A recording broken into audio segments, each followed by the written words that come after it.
madrecita, he de cantar mi mejor verso, mi mejor inspiración.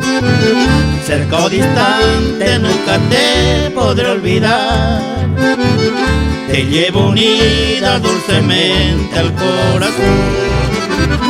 Mil desengaños en la vida soporté, mil falsedades, mil amores falsos di. Con las mujeres y las copas me embriagué, que me arrastraron al calvario del vivir. Madre adorada, amor supremo, nadie ni nada es como tú. Pasos inciertos me han enseñado que el ser amado solo eres tú.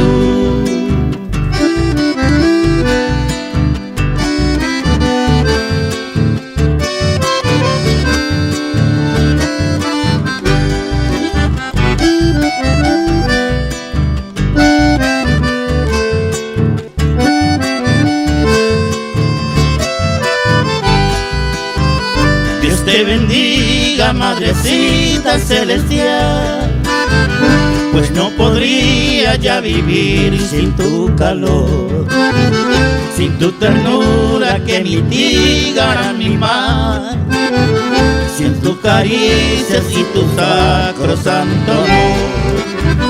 Quisiera siempre a tu lado yo pasar y de tus manos recibir la bendición y venerarte como santa en el altar. En tu homenaje elevo mi devoción.